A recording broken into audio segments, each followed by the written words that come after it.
Okay, very good evening to everyone who has joined us once again for this seminar series. We started in January, and here we are. It's already August. So congratulations to those who have been following us and those who have joined us this evening, who are here with us in studio, and those who are online and who will be viewing subsequently. We are here again at the Dr. AMRIE Morris-Patterson Grief Intervention and Freedom from Trauma Foundation Seminar Series.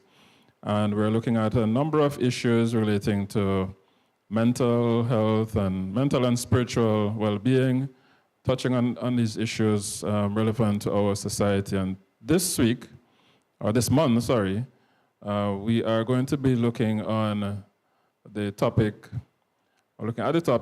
family foundations. Family foundations. Last time we were here, we were addressing the issue of trauma. The topic was triumphing over trauma. Before that, we looked at grief. And those two topics, of course, go hand in hand. And today, we are going to be touching on a very broad topic. It's really tough to exhaust this one, but we're going to have a stab at it and see how best we can address it. And as usual, we have a panel of very competent, qualified individuals to help us to navigate, the issues surrounding this very, very pertinent topic of family. So, to begin with, we have two ladies. We have Miss Elika Matthews, and she's a psychologist here in St. Vincent and the Grenadines of many years' experience.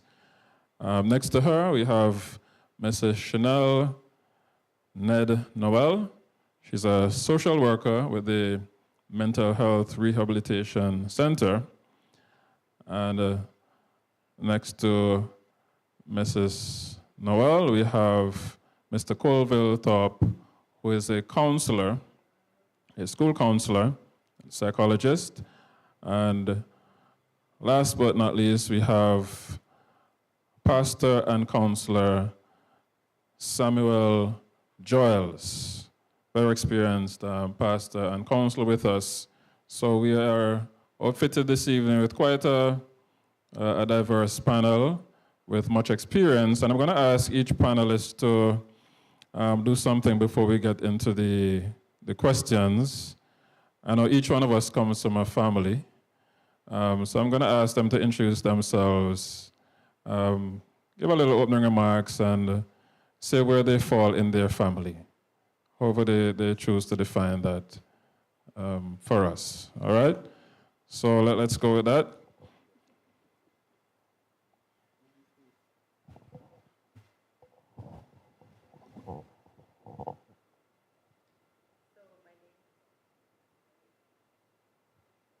Hello, okay.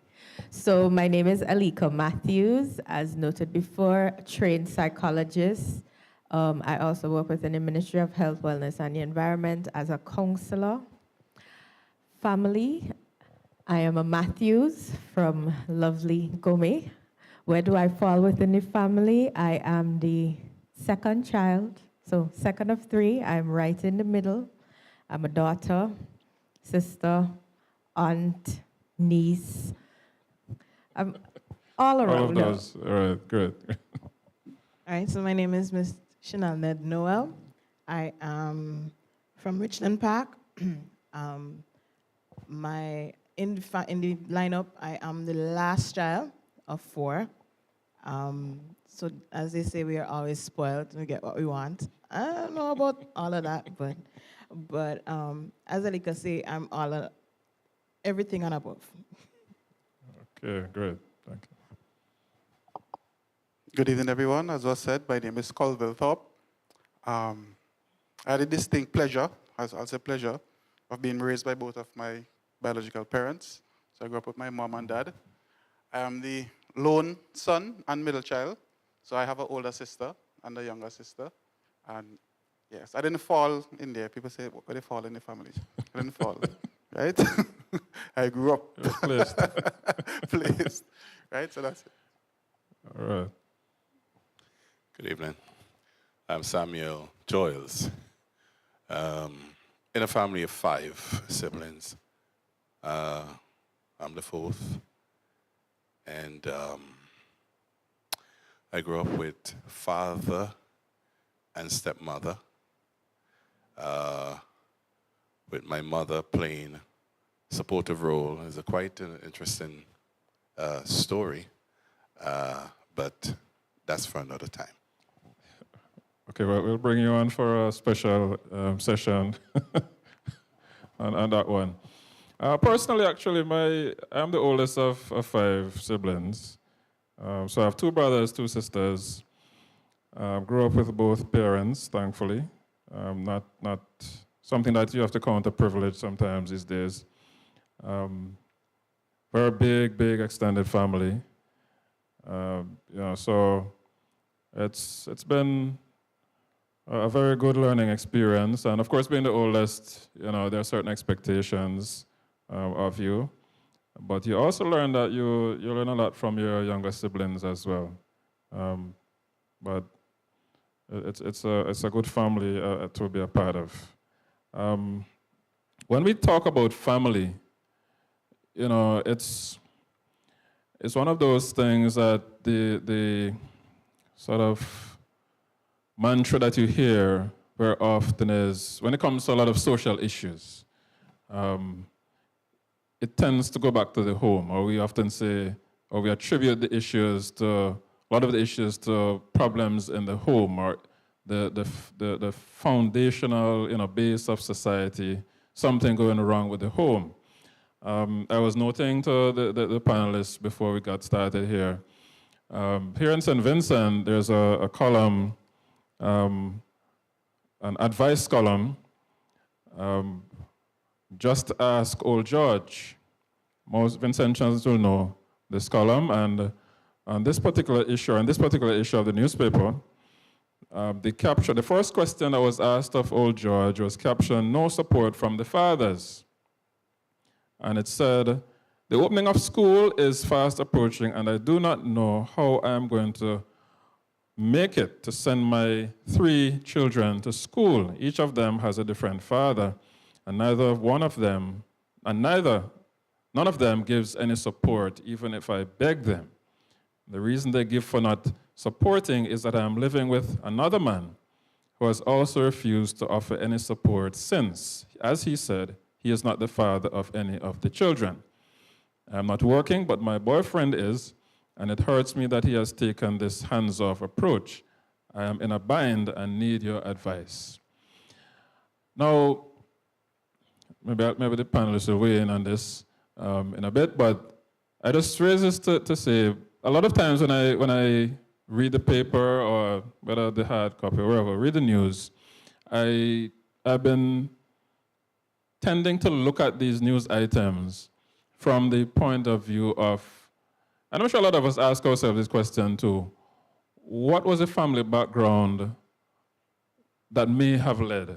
Not necessarily have to be that way, but what might have been the issues in this person's family that led to them being in that particular situation. Another newspaper headline had, "Homeless man yearning for a place to call his own." What might have been the family issues there? And on the positive side, all right, let's not all be negative, 13 get scholarships to study in Cuba. I think it has been proven time and again that the success of children depends to a great extent on the involvement of their parents. Children who tend to be, or students who tend to be successful, is that generally so, right? Who tend to be successful, their parents are very supportive of them, emotionally, as well as materially. And then on the same page, you had youth granted bail in attempted robbery, now on murder charge. So repeatedly, in the news, I see family issues coming to the fore. Sometimes positively, sometimes negatively. And so it does raise makes you ask the question, are we doing enough as a society, or should we just leave people to mind their business, as it is often put? How do we address these these issues? We have to be careful about taking a hands-off approach, of course. Now, for our panelists. First question is, what is a family? What is a family? And we will take this and take both at the same time. And what is the role or roles of families in our society as you see it today?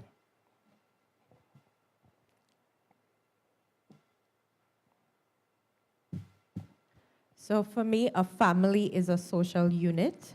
That unit helps to expose you to different beliefs, different attitudes.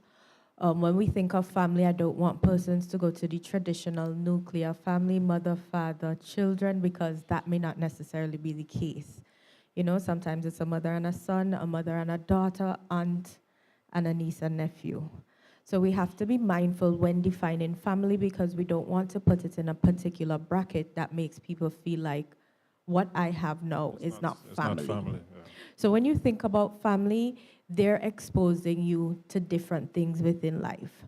So the roles of family can be that it's about socialization, how you are socialized, economic stability, the person that provides for you, make sure that you get the things that you need, somebody that's there for emotional support. And as we know, emotional support can make a great difference in how persons turn out, whether it's they're on the good side of the newspaper or on the bad side of the news. And then we have cultural things, religious things that persons are exposed to based on the family unit that they're a part of. All right, thank you. So I feel like she's scrape a little bit off my paper. But right. Basically, I didn't go into, because sometimes when you talk about family to some persons, persons can become a little sensitive at looking at what they have and what we normally think family is supposed to be. But my definition is pretty basic. So it's two or more persons who are related by related by birth, marriage, or by adoption. I didn't go into, because persons will tell you, I have friends who are just like family. These are the people I surround myself with. But that's what I boiled it down to. And the roles, as Elika mentioned, she talked about socialization and the economic support, the nurturing and emotional support as well, and also in health maintenance and protection. The family has the roles of ensuring that you turn into the person that you really should be within society, teaching you the societal norms and the things that you're supposed to be doing and behaviors and stuff like that. All right, so I think we've covered the basic definition. In terms of the nuclear family, in sort of part of my preparation for this, there has been a decline over the years. I wasn't able to get all the stats, but I did come across a paper that was published, I think, in early 2000s, and it cited the fact that there has been an increase in divorce rates. All right, so that has been a factor in how our families are structured. So you have a situation where you have a lot more single parent, single mother, single father in some cases, mostly single mother. So that divorce rate issue is affecting nuclear, how nuclear the family is. Somebody said the nuclear family has been nuked somewhere along the line, which is not good, because we're coming from a Christian context, right? Where we're looking at the ideal situation of having both mother and father, and hopefully other extended, grandmother, grandfather, and so on. Those older persons with that experience. How do you think that has is playing a role, the decline in the nuclear family, and maybe, let's look at that, the decline in the nuclear family, how is that affecting us now? The family has been described, the basic unit of society. It's a small set of what the bigger community looks like. Now, within this small unit, certain mores, certain principles of life would be taught. And so that the children growing up in this unit can be prepared to face the wider society. There is an old saying, behavior begins at home, and what you learn at home, you carry abroad. Well, people say so. Now, so that it is expected, when in the community where I grew up, it is expected that children behave themselves, conduct themselves in a proper manner when they are out in the public. If they don't do that, they bring shame to the family. Now, and basically then you would have had a father and a mother and children. You might have a grandmother or grandparents living under the same roof in some cases. Now, what these grandparents would do in some cases is even to pick up the slack for the parents who might be busy working, so they would share values and so on to these children. But what we have today is that families are crumbling and at an alarming rate. And children are leaving the family unit very early for different reasons. And so they do not get the benefit of the family. They don't get that grounding in the family that the earlier ones would have had. In fact, when I left home, I left home at age 19. When I went to college many years ago, 19. There are children that are leaving home earlier today, all right? And some can't wait to get outside. But the thing is, apart from that, there are family conflict, family issues that cause children to have to go live somewhere else, live on their own, and so forth. So they're not benefiting now from what is taking place within the family. And the other thing, too, is that the young families that we have now, some don't have the kind of experience and knowledge to share. So there's a deficit inside there. So we have a problem, definitely, within the families today. So I believe you asked how the breakdown of the nuclear family has impacted persons today. My mind immediately went to, let's say, a teenage young lady. And most of the single-parent homes are mothers. And there is something fundamentally missing when that young lady doesn't have a father present. I didn't say they can't be successful. They can be successful. There are many stories of persons who didn't have a father and they came out successful, right? But there is something that is missing when you don't have both sexes around, right? When you don't have that connection. And that's another thing I think happens in the breakdown of the nuclear family. It causes individuals to tend to want to be more selfish, right? So I like to talk about my singleness, right? People tease me about it, but that's good. I think that if you develop a mindset of, but me grew up with no daddy, me grew up with no father, I good, it tends to put in a place where you don't value togetherness and walking along with somebody as much, right? So there you see the breakdown in my family of origin can have an effect on me wanting to even start a family for myself and how I would function and walk along with somebody. It's interesting that you say that because I was watching a documentary. I think I posted it in the promo for this program. There was a documentary that I think was dated in 1986. They were interviewing some young women, Black American young ladies in the 80s, and they were asking them if they wouldn't like to get married. And most of them, except one, I think one, they probably had about 6 of them. And the interviewer was asking them, any of you would like to get married one day, have a husband? I think one of them had a child already. And one of them raised their hand. And the response generally was, they grew up fine without their father. Maybe he was in prison or wherever he was. And they figured they could get along without a man in their life. So you're right, there's that, and it seems to be a cycle, and we have, the cycle has been, perpetuated, and it seems to be growing to the extent that, not everybody, and I don't want to be to make it seem like we're, bashing people for being single. If that's your calling, fine. If that's, marriage is not for everybody. I must say that, I've come to that realization.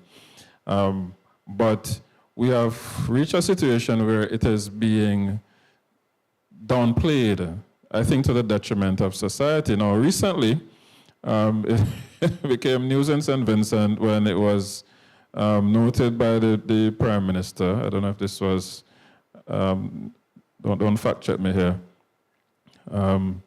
that we are not reproducing at a rate that is sustainable. I think that's and there was concern at the population, we're not making enough children. I think that is a concern in some countries. I've noted that in other countries. I didn't realize that was an issue here in the Caribbean or in St. Vincent. But you don't want people to just go and have children because they want to have a sustainable population. You want to have children raised in an environment that is, close to the ideal, where you have both parents in a committed long-term relationship. So it goes to the question that we had in relation to dysfunctional families, because Gary Collins, he's a psychologist who wrote this book on Christian counseling, and Dr. Gary Collins, and he says that most families are actually not dysfunctional. I wanted to hear the panelists' views on this because, we often tend to focus on the negative. Do you agree with the statement, or what do you think about it? Is it all good or mostly good? Or Yeah, it was really hard to find the context, but I don't. If we are to just use the statement as is, I don't think that every family. So no, most families are not dysfunctional. I think what happens, however, is that the dysfunctional families are given the spotlight. So these are the ones we would see. I was having a conversation with Elika earlier, and it's the same thing with mental health in St. Vincent. Most people think that, mental health it's all of them are aggressive, and that's not the case. It's a situation where, most persons, it's what is brought over in the media, and it's only coming over in the media when it's bad. So I think a lot of the times that's where our mind goes, that's what we see. And so because that's all we are seeing, the families that are doing well and are normal, normal enough, let me not say, but those families that are not dysfunctional are not the ones that are advertised. That's true, and that tends to happen. We tend to kind of highlight or big up or promote, these things, sensationalism sells. Right? And it applies in this case too, where normal does not get you noticed. Right? In the news, the media, social media, especially nowadays. So yeah, that's the reality. You wanted to win? I'm thinking that every family has a dysfunction. Every family. It just means that there might be some families whose dysfunction might be more public display. They are less able to deal with their dysfunction, while others are better equipped to deal with the dysfunction. But I want to agree with Gary. I think he's looking at things from a very pragmatic perspective, all right? And he's also looking at a situation where, listen, nothing is all bad that can't be fixed, all right? So whereas everyone has a dysfunction, you know, it can be fixed. In other words, how I was looking at it, so not to cut it, but like, no family is perfect. Right.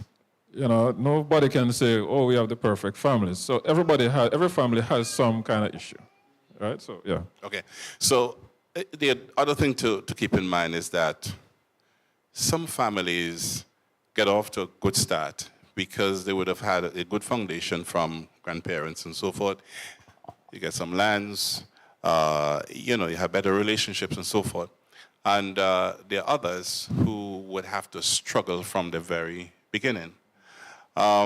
They might be coming off of a situation as well where there are certain part of their family tree that they want to not remember or disassociate themselves from, okay? And but the trouble is that some of these things are already known to the public, and so rather than the public allowing them to die, they will keep them alive. So this can affect this particular family here. Whereas the other family could move on smoothly. So here we have a situation where we are, we have problems, we can handle them quickly and competently, but on the other hand, the other families that are labeled dysfunctional are not able to deal with theirs at this particular time, okay?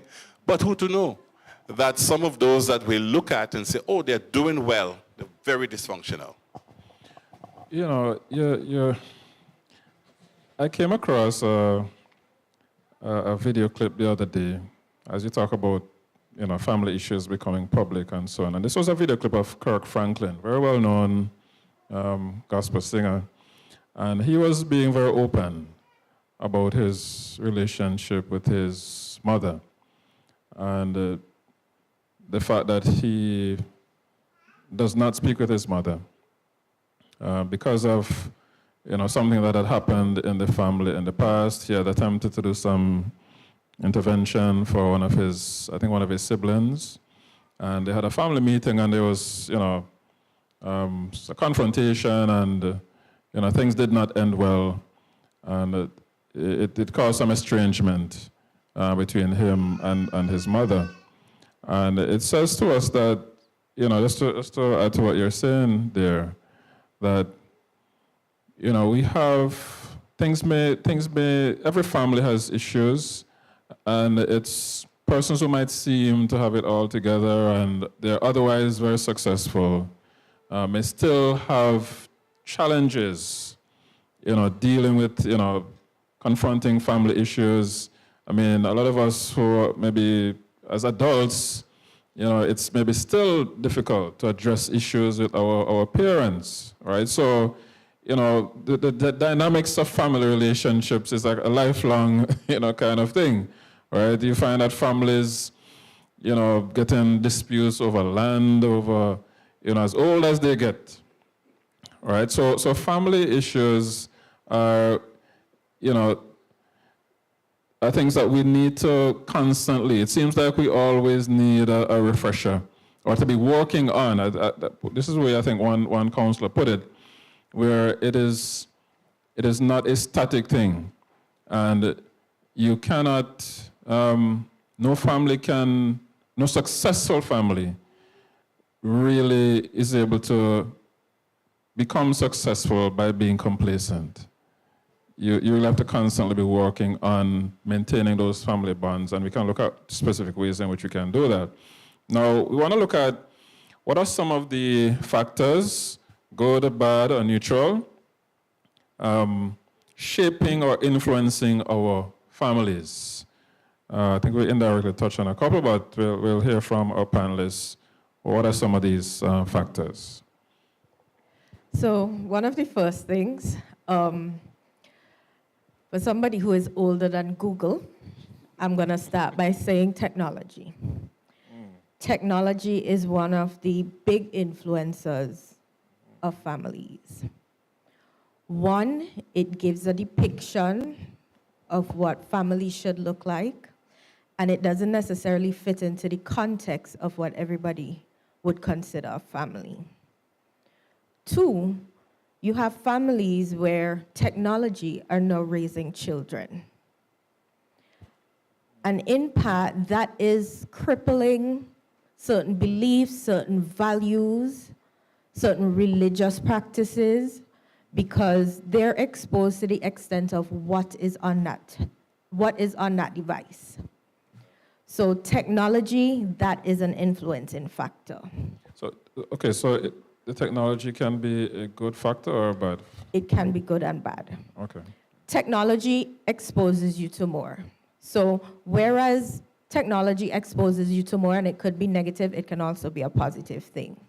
Because I know persons who can tell you they've been able to reach out to family members, they've been able to talk and communicate and stay connected with family members that they haven't seen in years. I actually met one of my cousins via Facebook.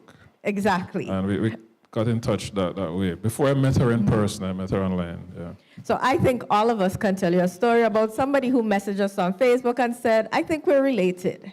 And that has brought us together. It has helped us to expand. It has helped to show, okay, family is not just who we see in the house or who we see when we go outside.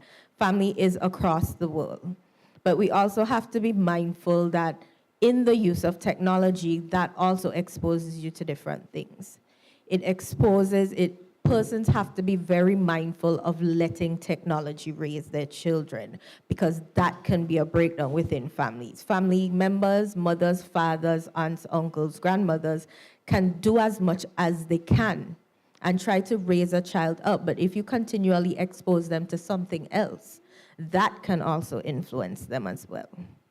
So that's just one. Technology, yeah. We actually have a topic coming up just focusing on that. But On technology. yeah, that's definitely one. And before I close out and move down the line, I also want to say health and mental health is also a factor that's going to shape and influence families. Because we just talked about dysfunction, we talked about exposure beliefs. A person's mental wellness is going to influence their capacity to engage within family systems. It is going to be the deciding factor in whether an engagement is good or it's bad. It is going to be a factor in how persons handle the challenges and the difficulties that they're exposed to. So there are a lot of influencing factors, but those are the two. Go ahead. All right, so just to pin there a bit, you mentioned mental health of the individual family member affecting the family. What about the other way around? Like how does the family impact your mental health? Definitely. Family. I don't know which carries more weight. Both are equally important. Your mental health can be affected by your family, and that can affect how you engage with your family members. Loss of a family, that can impact your mental health. But also, a family member not being able to handle the stressors, that can impact as well. So it goes both ways. Just as technology has good and bad, mental health, it also comes on both sides. But it has to do with person's ability and capacity to handle what is happening. And a person's ability to decipher how we want to deal with what is currently going on. Because family, it's going to be different for different persons. So it's important that within your particular family context that you are able to say, this is what is necessary to move forward. Is somebody being impacted in a positive way or in a negative way? And that can help to show you, does something need to change? Does something need to be adjusted? Or is it good as is? Right, so there are many factors influencing family, right? Um, as psychologists, we tend to look at the lifespan, right? So we look at birth until old age. And there are many different factors that can influence an individual throughout the lifespan. Healthcare is one of them. She specifically mentioned mental health. But as a father, right? I'm not a father, I'm saying, as a father, how am I going to provide for my children, right? What is the healthcare system like? What country am I in, right? When you speak about being an adult, middle age, what kind of health services is available to me? You know, at that age, sometimes spouses are taking care of their parents, right? So resources, what kind of resources are there available to me? You're thinking about the educational system as well.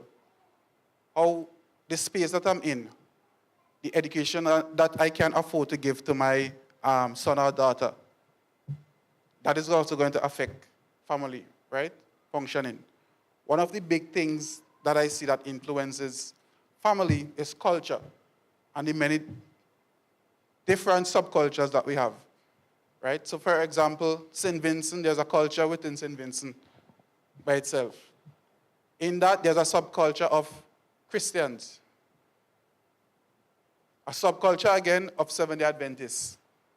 How are those different subcultures affecting my family? When Elika introduced herself, she said, I am a Matthews. I remember when I was doing studies, we had a lengthy discussion about how people's title weigh heavily on expectation. I'm a Matthews, so what does that mean? What was that expected of me as a Matthews, right? I'm a top. I'm married into a new family. So a name has its own culture and practices and expectations of how I should function, right? That's something that is very, very, something that you have to pay attention to. What is my family expectation, this name that I carry? How does that family culture going to affect me, affect the person that I choose to marry, affect where I choose to live? All those things are very important. We're talking about shaping the family, and you can have a shape that you are pleased with, that you admire, or you can have a shape that is twisted and marred. So the factors that can give you the kind of shape that you would admire, I would think one of them is educational opportunities. It is often said that education is a way out of poverty. I have seen in my short life people's family situation changed dramatically after one member or two members of the family were able to go out and, they obtain higher education, a good job, and they've come back and changed the whole dynamics of their family situation.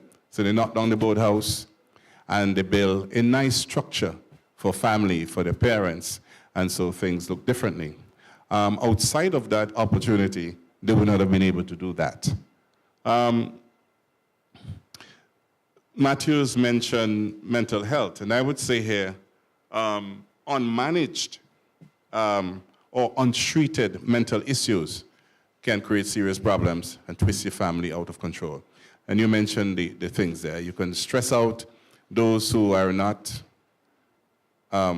sick, but they can become affected by what is taking place with that family member, because you're bringing a kind of a darkness on the name, right, as you mentioned the name there. So I would say unmanaged or untreated, but if these mental issues are managed properly and they're treated, and we have family members who continue to support them and make sure that they take their medication, everything will be fine. The next point I want to make is the lack of educational opportunities, or wasted opportunities, can also twist the family out of shape. So parents may band their belly and send the child to school, Taiwan, wherever the scholarship is being given. And rather than coming back with a degree and come back to help the family, you turn a scamper, a vagabond, and so forth. That create problems. And finally, I want to say here, the absence of a solid spiritual foundation your family gone through. I think for me, the things that, stand out, and maybe because I'm at mental health and I see it all the time, the lack of support and lack of communication. We have persons there who basically no one comes back to look for. Nobody is concerned. Basically they're abandoned there. And so, sometimes when you are getting ready to send them home or you're getting ready to send them out, some of them are going back to the streets. There is no real support. As you were talking about, what was his name? Kirk Franklin, and the situation. We have this idea that instead of working out our situations and figuring things out, we have this cut-off culture. I'm going to cut you off, and it's going to preserve my mental health. But does it really? Does it really? Because at the end of the day, it really never got solved. And everything that you do moving forward is just going to be a reminder. It just reminds you of the trauma, and then you live it all over again. So I really think as Christians, as Vincentians, we really need to start supporting one another. It's really important. Now, those are quite a few factors we have touched on: technology, education, health, various subcultures, and culture is such a broad thing. We talk about the effects of entertainment, culture, music, and so on. Education is really, really a critical point there. And I sometimes wonder if our education system, we often say, when it comes to certain issues that we need to have greater public awareness about certain things, but you wonder if these things could not be better addressed from in the school system. And are we doing that to the extent that we could? I know we have things like HFLE in schools, right? So that's where you're supposed to get some amount of, health and family life education, for young people via the school system. How well does that really work? But, while we depend on the school system to teach values and to help to build a better society, I am thinking here that even within the school system, you have information that is being shared, trusted on children, that are aiding and abetting and contributing to the breakdown of society. What do I mean? I was going to ask. Because there are books now that are teaching lifestyles, alternative lifestyles, that is really taking the world like a pandemic, okay? And they are clashing with values of the church. They are clashing with values that we grew up with. And they are actually gaining the support of individuals, psychologists, and even psychiatrists and others, gaining support among these people, as this is what these individuals really are. This is what they are, and they must be not only as they are, but the doctrines about them must be taught. Other children must find out about it. This is freedom of speech, so put it in the books. Put it in the books and teach it in HFLE and so forth, because this is where we are presently. I do subscribe to the fact that a lot of these new ideas that are coming out here are creating dysfunction in families. All right, and you're kind of touching on, not kind of, you're touching on a topic that we're going to be looking at later on in the year around sexuality. But that whole issue of, as you said, you're really dealing with education and that aspect of education. And we're looking at various factors. And as that paper I mentioned before, one of the other factors that it cites, mentioned divorce rate, it mentioned migration, sometimes that's a factor in families. It also touched on this thing of globalization. And I think technology figures in this because, nowadays you just, the world is at your fingertips, literally. You can reach, anywhere or be seen. You can access anywhere in the world via your smart device. And it's so accessible to young people, to children nowadays. So that global culture or various global cultural influences are able to, reach you right here in St. Vincent, and you see, to some extent the effects of that. And of course, one of my pet peeves has to do with music and the effects of music. And there are people who will, defend a lot of music as being just culture and just, people expressing themselves as they wish. And to my mind, denying the adverse effects that this has on the minds of young people and families by extension. But I wanted to throw in here, in the mix here, we often hear it said, children are having children, right? What does this do? Or what are this is an effect of family breakdown, but it also seems that it has its own effect, all right? The fact that we have, I don't know the stats on teen pregnancy offhand, but that seems to be an issue. And what are the effects of that on our families?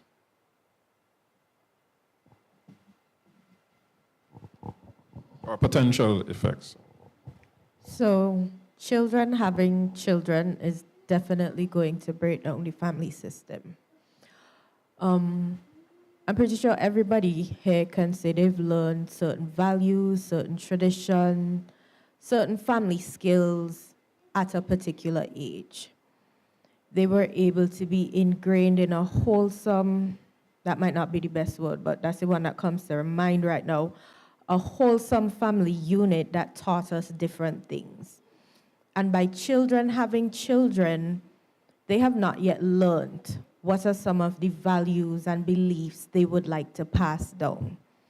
And in it continuing to happen, at every instance that somebody young has a young child who has a young child, there continues to be a continual breakdown of what you are able to pass on.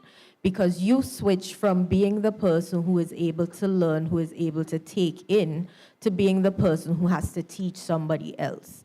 And what can you teach to a family system when you yourself have not gotten the core values, beliefs that can be shared within a family system?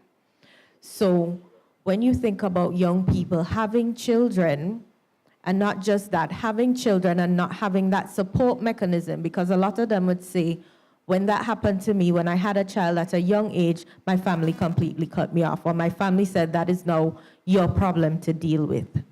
So you now also do not have that community. Because we can also say when we grew up, we had our parents, we had our grandparents, we had our aunts. It was basically a community raise the child type situation. It didn't matter who it was, you had to be respectful on all levels because that is somebody who in some part instilled something in you.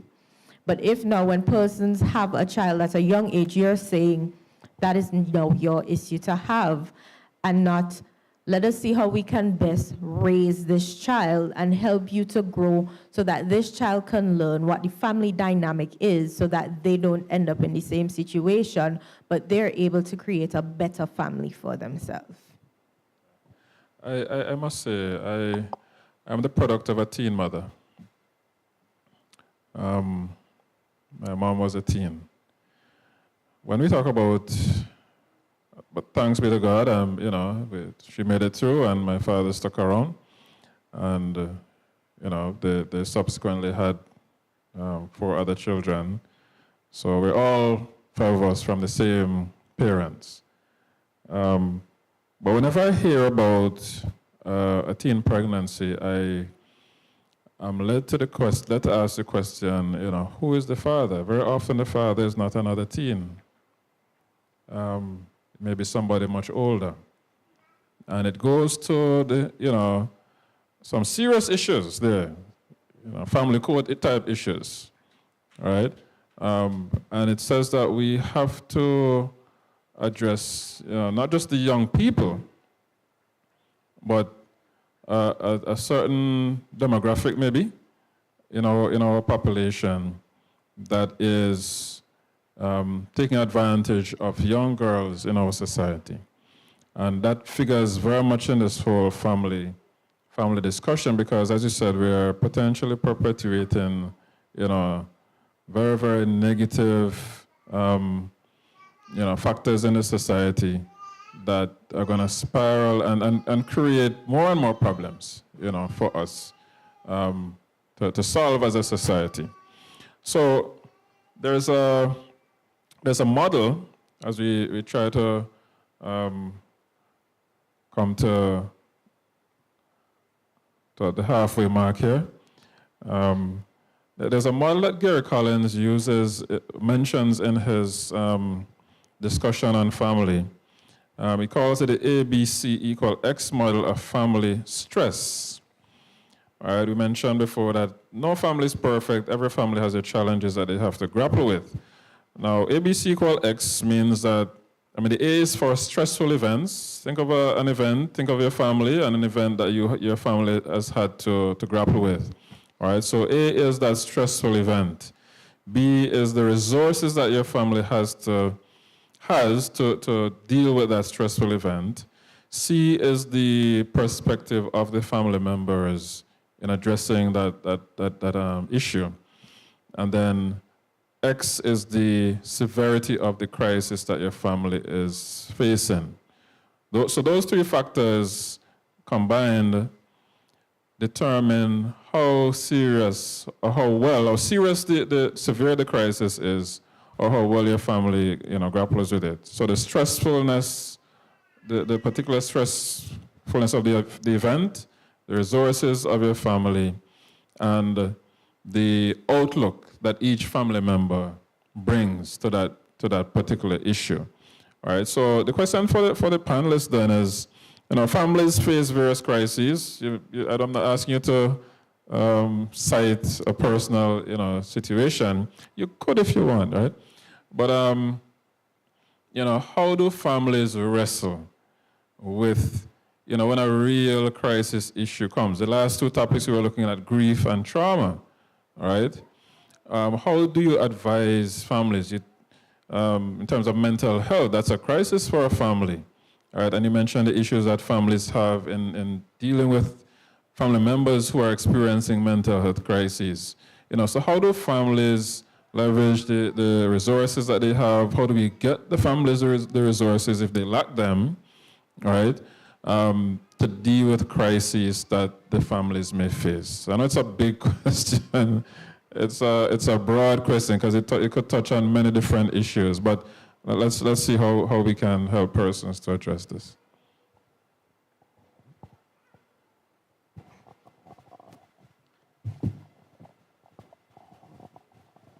In our society today, or in our world today, there seem to be a multiplicity of stressors. We can talk about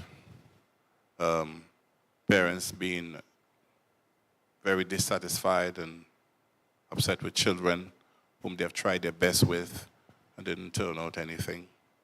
2, we can go to a disaster situation in the Southern Grenadines where people are without shelter. in some of these cases, you just don't know the best word to say. For example, if you go to the Southern Grenadines, people would have lost everything. Where do you start to talk to these folks, and what resources do you bring? In my mind, a good place to start, especially there, is to sit and listen to the story. Listen to the story of what took place on that Monday night or morning. And it might be repetitive. It might be filled with emotions and so on. They're choked up, not able to express themselves properly. But to get their minds free of what is pent up is to just allow them to speak. Say what you have to say. And out of that catharsis, you can now able, at the end of it, to add something, to drop something in that might be receptive at that point. Before that, they are filled and they can't hold anything. So that's the first thing. So the stresses that people go through, it could be disasters, I said. It could also be a spouse who is the stressor. Certainly, you don't want to give advice like a friend of mine told me that this pastor's wife was always complaining how he was hitting her. He comes to preach and so on. And she told him, this is real life, do not come back to me with that complaint. Get something and hit him. She did that. Thankfully, the outcome was not disastrous. He stopped hitting, and things went a little nice after that. But that's not the kind of advice you would want to give. That's not the kind of resources that you will want to open up to anybody, certainly. All right? But I just mentioned that. But situation like those, you have to find the best thing to say, and you have to pull from within yourself, not necessarily from the textbook, to find the best solution, or the best, not solution, options you can help these people to work with, to develop and work with. All right, so when I looked at the model, what came to mind was the fact that the model it's a good model. However, what my problem was with it is that a lot of the times when the situation gets to me, it's already in the crisis. So what we need, and that's where, as Erika was saying, that's where the community comes in. For me, I really feel like these sort of things need to be taught to persons in the community so they can be able to help these people. I also feel like we need proper referral systems. So if somebody comes to me and this person needs counseling, I should know where is the best place for them to get that counseling from. If that person comes to me and they need financial assistance, I should know where they could, and even if I don't know, I should be able to reach out to somebody and find out that information. And the last thing for me was that I really felt like we need to start support groups. And a lot of times we really feel like the support groups need to be started by the professionals, and that's not the case. Support groups are really for persons to be able to have conversation and to talk about the things that are affecting them. It does not fully require, if things come up in there and you realize, hey, that person might need a little bit more, then you can make the referral and say, okay, that person can go and see this person, that kind of stuff. But I really feel like we need some support groups. You know, and I agree with you 1,000%. But I've had some very uncomfortable situations to deal with where people are in crisis, especially children. And there are agencies who should look out for the children. Reports are made about this particular crisis, and nobody show up. I have one that I'm still waiting on. Nobody show up. Okay? So it makes me feel then what are the agencies for? And then might I do whatever I can, the resources you don't have? Some of these cases need resources to help people out of situations. All right, situation where a child might be in a setting that is harmful to him physically, emotionally, mentally, psychologically, and needs to be taken out of the situation. I can't do that. All right, but you appeal to where the help should come from, and there is no help. All right.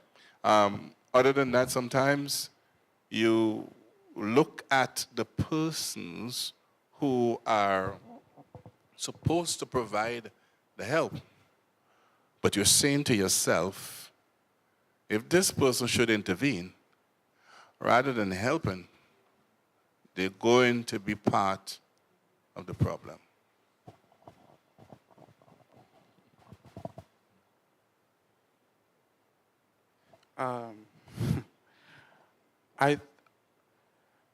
A lot of times when we talk about resources, we like to talk about the agencies and the government organization there and what they can provide. But I also think what is equally important is for individuals before they hit a crisis, right, to educate themselves, right? I like psychoeducation, right? I like presenting on different topics, being a part of panels like this, because persons can get information, they can gain knowledge, right, to better their lives. And I think persons can engage themselves in learning about different stressors that they might encounter. So, as we said, the world is available to us on our phones. I'm not asking you to be a therapist, but you can go and read up on anxiety. You could go and read on depression. You can go and read about family dynamics, right? Nobody's asking you to prescribe any medication. You can't do that anyways, right? But there's a level of taking on some of the responsibility. Personal responsibility, yeah. Right? Yeah. Taking on some of the personal responsibility for you to overcome, right? When you think about resource, one of the biggest things that you think about is finances, right? If the stressor is my daughter come home pregnant, what resources do I have available? If even before that person, my daughter come home pregnant, if I would have been studying finances and trying to put myself in a better place outside of that, then I have automatically put myself in a better place, right? So there's a lot of self-development goes a long way before any stressor comes up, right? What I would like to say also is the letter C in the model, family's perception of the stressor. I would say in a Christian context, if there are numerous members of the family who are Christians, they love the Lord and aspire to live a life for Him, I think that puts the family at an advantage, right? Because one of the bedrocks of our Christianity is understanding that we wrestle not against flesh and blood, but against principalities. So when my son gets in trouble and was fighting in school, and he comes home to the family, the nuclear family is there, but maybe auntie and uncle live close by. Their perception is, family perception, is licks, abuse, Where you go fight for me? He's in the school for that. Da da da da da. You know, noise. But if you have a perception, if the family unit has a perception that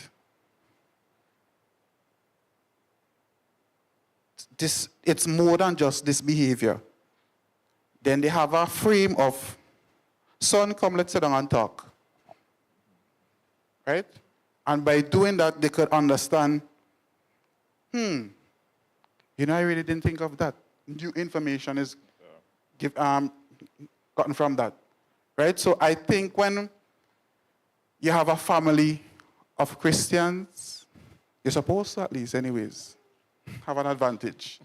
Right? And I say that a lot of times for a lot of different things. Yeah, we had that come up in a previous episode where we touched on, we had the pastor and we had the psychologist, and in one situation the pastor found it necessary to refer the case to the psychologist. And in the other situation, the psychologist said, well, they've done all they could. And they felt that this was a deeper spiritual issue, and they actually referred the person to the pastor, all right, for follow-up. So they had a collaborative sort of relationship. And I think that indicates to us part of the solution that we need to, you know, going forward in addressing some of these issues. Yeah. I see something here from Gary. He was saying that rather than looking at the dysfunction or labeling the family dysfunctional, we should look at strengths, because there will be something inside there that you can use, however small it is, as resources, and you can work on that, massage it and grow it, and use that to get yourself out of the right. Yes, you must have something. And if you look at the communities in which we live, at families that you might turn up your nose at, but because you have gone to study and you have been exposed to different theories and knowledge and so on, you come back and you look at them differently. But as you look at them differently too, you could see, whereas you would have said nothing good can come out of them, look, someone inside there is doing something right. And the dynamics are changing. All right? So you mentioned a while ago that people should, before crisis hit, go educate themselves or inform themselves, so to speak. Nobody knows when a crisis is going to hit. Nobody prepares for crises and so forth. Only when it hits, you know it's right there. And to go and read up now is not going to help. Okay, right. But what I'm seeing here, based on what Gary is saying, is that if we go back to the family, whether it's a mother, father, and children, we need to preach family togetherness, family round table, if you want to call it, or just family rap, all right? And explore different topics and different issues. So you have a setting, you have a unit that you can come into as a child. If something goes wrong outside, somebody bully you or what have you, you can come into the family, you chill on your back if you're coming from school, and you can say, hey, this is what happened. And the parents, rather than becoming frantic and ready to fight, will sit down, calm you down, find out what took place, and prepare you to face the next day. These things have to be taught within the family. We will lament the fact today again that family settings are not as mature as they used to be, because the parents are just out of their teens. Mm-hmm. All right? I had to do a dedication for a baby recently, and the mother is about 16, between there. And she came with her mother as well. Her mother is more like the mother of the child. The child, the mother itself for the child looks like, well, I'm like, I was sentenced to be here, this kind of a thing. And I'm looking and I'm speaking to her and I'm saying, but you know, you have to take the responsibility for the training of this child, even though you have your mother here, right? But when you look at this child, she hasn't even finished secondary school. So there's no educational foundation there. And the social skills are absent as well. So we have a problem right there, but already she is a mother. You see? So that's where the problem lies. So we can't get back the days of the uncles and aunties again because they are dead and gone with all their wisdom. What we have today is a different society altogether who get all their information from social media. Lots of it is not good. Some of it you can use. That's the problem that we have. All right, so I want to start, because we're going to close off this our discussion this evening, and we're going to look to have a part 2 of this, because we have a few questions left, a few issues remaining to touch on. But I just want to close with this. Based on what Pastor George just addressed there of communication within the family, that sort of, I'll go as far as to say, based on what you said, that sort of spiritual mentoring that seems to be lacking in a lot of our young families and families in general. Right? That in itself points to potential solutions. But I am also looking at what is the role, or we can start to explore, if you want to give some closing remarks on this, what is the potential role for the church, one, but also other agencies, maybe NGOs, maybe schools. I know you have an association of psychologists, right, as well. What are some of the roles that these NGOs can play?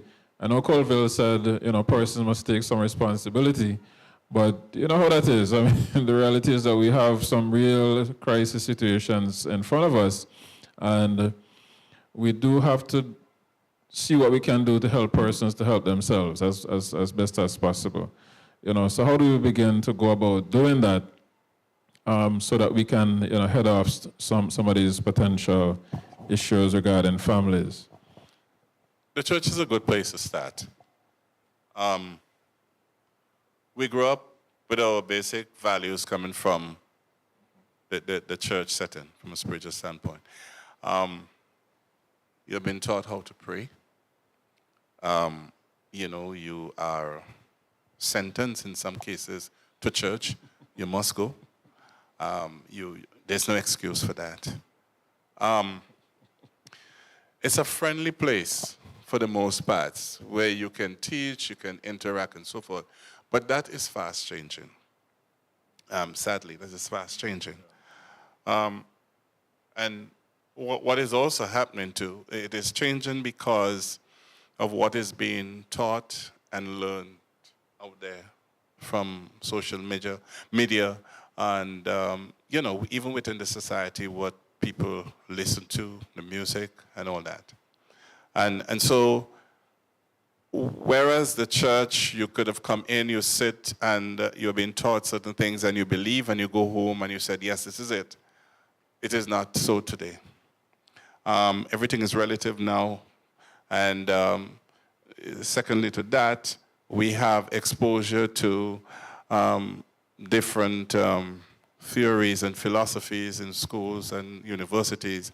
And what we have is that students are coming back home to the church, and the things that they used to accept as Bible is no more accepted because of exposure to different theories at school.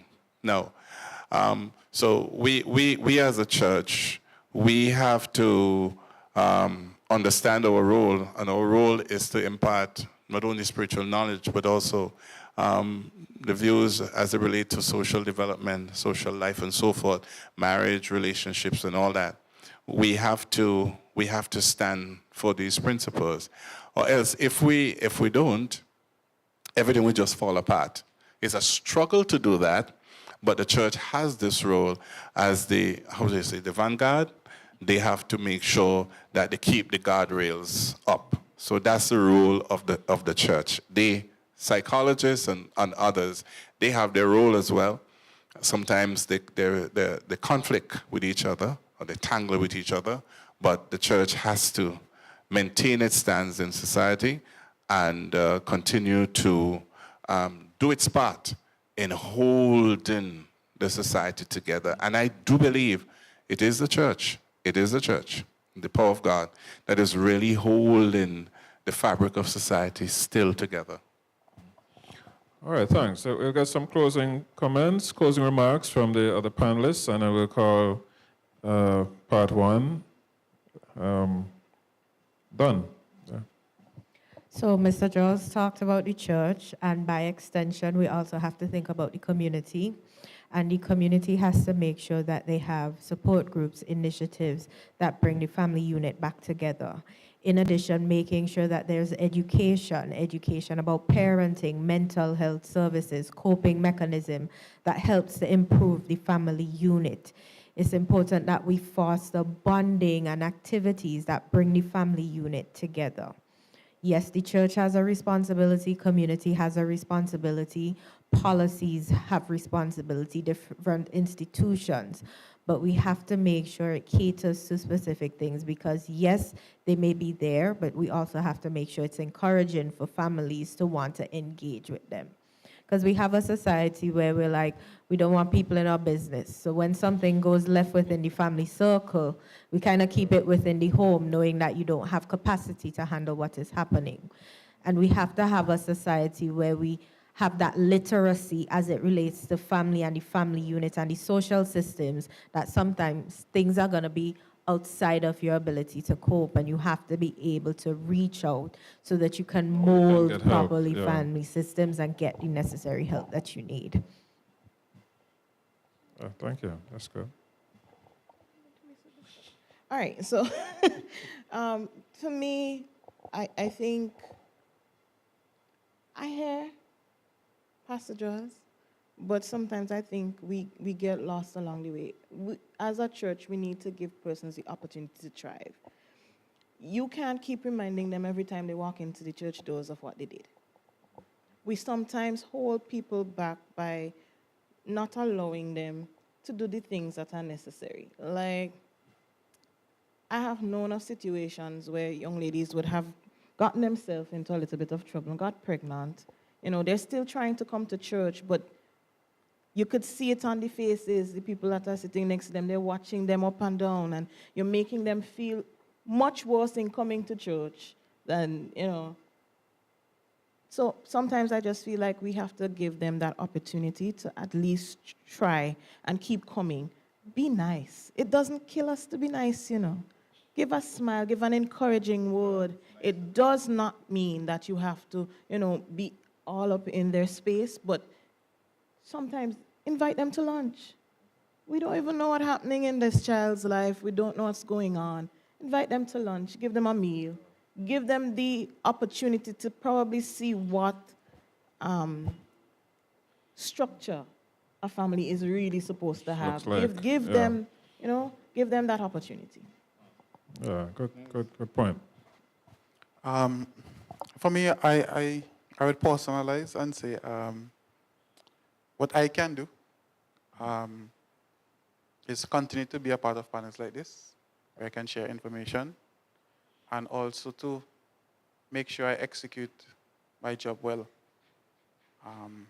As was mentioned before, I'm a school counselor, so I can go beyond the call of just being a counselor to students. Right now, I'm particularly thinking of a mother and son. You know, so calling in parents, talking to parents, I have a direct impact on teaching about family dynamics, right? So that is how I personally can continue to be of service in helping to shape the family dynamics, persons in my sphere and even further. Yes, don't know Pastor George. if this is going to change what you have in mind. But we have an audience of, say, about 4 or 5.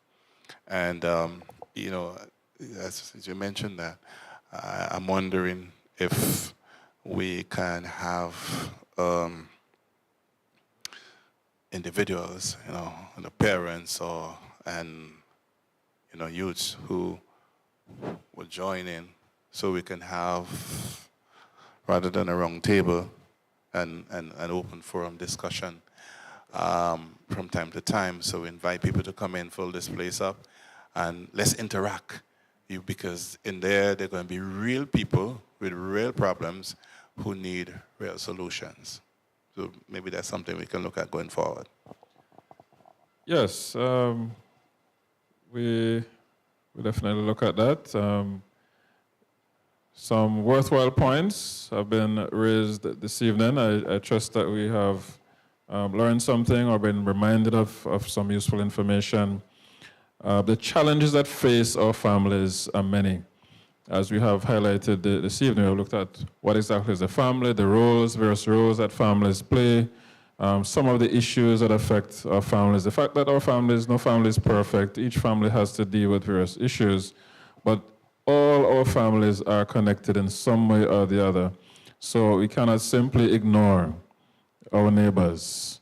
You know, that we do or would do to our detriment, because when we do that, you realize the issues that other families are facing may spill over into our own, right? And for those who hope to have families someday, you know, it's important to do the necessary preparation, as Brother Colville keeps reminding us. Take responsibility, inform yourself. There's tons of information available. So just as we would take the time to, you know, study for various subjects, degrees, and so on, you know, seek out that information to equip yourself to be a better family member wherever you fall in your family, and as you embark on a family of your own. Let's seek to build the foundation, or proper foundations for our families, and where those foundations may be somewhat deteriorated, let's see how we can, you know, fix them, or we can make amendments and, you know, shore up our family foundations. So we're going to end it here for part 1 of our discussion. Until next time, until next month, where we will engage in part 2 and seek to explore some more how we can build up, you know, enhance our families. Until then, take care, and we will be in touch online. All the best to you. Take care of your families, love them, and let's keep building our families and building a better society together. All the best, and thanks again to our panelists for taking the time to be here. Really appreciate their presence with us, and we look forward to having them again for part 2. All right, God bless you, and take care.